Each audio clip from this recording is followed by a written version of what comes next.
on this particular auction on Criminal Minds last night in this episode in The Hunt. The auction takes place, it's an auction where the young girls' pictures are put up and people are allowed to bid on them. So I was curious, Jim, is there something like that in the internet and for predators? Absolutely. It's happened over and over and over again. And I would say, just like all other human behavior, there's a spectrum of behavior. Some are parents who basically farm out their kids using the internet. They advertise that they will offer their kids for sex or worse, all the way to just, basically sex trafficking organizations that, they'll typically get a kid, they'll get them hooked on drugs, they'll drug them forcibly and get them addicted to it so that they are then sort of beholden to them. Or they'll rape and beat the kids into submission. I mean, there's all sorts of different people along that spectrum. But unfortunately, what happens is some of the kids are defiant. Some of the kids, get so hooked on drugs that they can't even function, or they overdose. And so they end up either killing the kid or letting the kid die.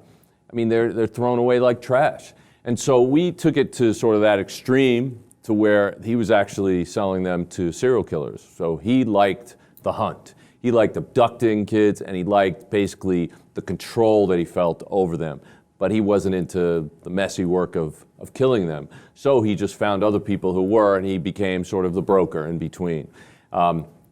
We also focused on another very important aspect of abduction, and that's long-term abductions. And it's something we call trauma bonding. And this is because when a victim is abducted, taken away from their life, beaten, sexually abused, raped, treated horribly, tortured, but then that stops all of a sudden and he's really nice to them. And then he does it again and randomly goes back and forth between being nice and being torturous.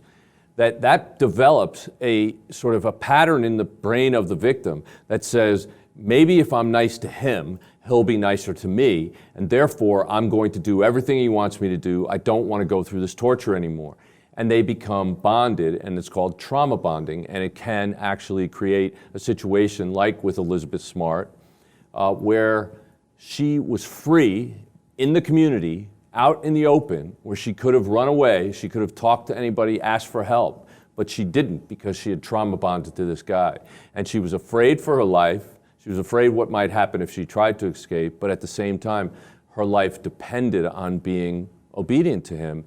And then another factor is the victims feel so shameful. They feel like their life is worthless. They don't want to go back home and have to face the reality of what they've been through. They don't want people they know and love to know what they went through. So they kind of just sort of almost disappear as a self, and they just sort of drift away, and they allow this new sort of control to take place, and they just follow the guy.